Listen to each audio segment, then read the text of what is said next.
नाशिकच्या खैरनार कुटुंबियांनी घरगुती बाप्पासाठी गोदावरी नदीचा सुंदर असा देखावा साकारलाय आणि या देखाव्यामधून नागरिकांना मूर्ती दान करण्याच्या पालिकेच्या स्वच्छता अभियानात सहभागी होण्याचं आवाहन सुद्धा केलंय।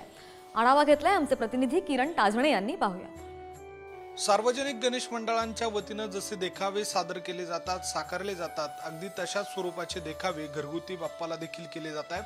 नाशिकच्या मसूळ येथे राहणाऱ्या खैरनार कुटुंबानं खरं म्हणजे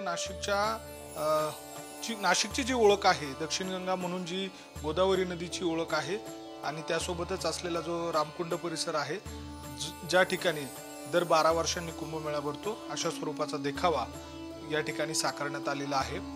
1-2 वर्षानंतर आता कुंभमेळा देखील नाशिकमध्ये होतोय आणि या सगळ्या पार्श्वभूमीवर नाशिकच्या गोदावरीचं पावित्र्य राखण्यासाठी स्वच्छता कशा स्वरूपाची राहिली पाहिजे यासाठी आणि एकूणच नाशिकची जी ओळख आहे, नाशिकच्या रामकुंडाची, त्याची आरास या ठिकाणी करण्यात आलेली आहे।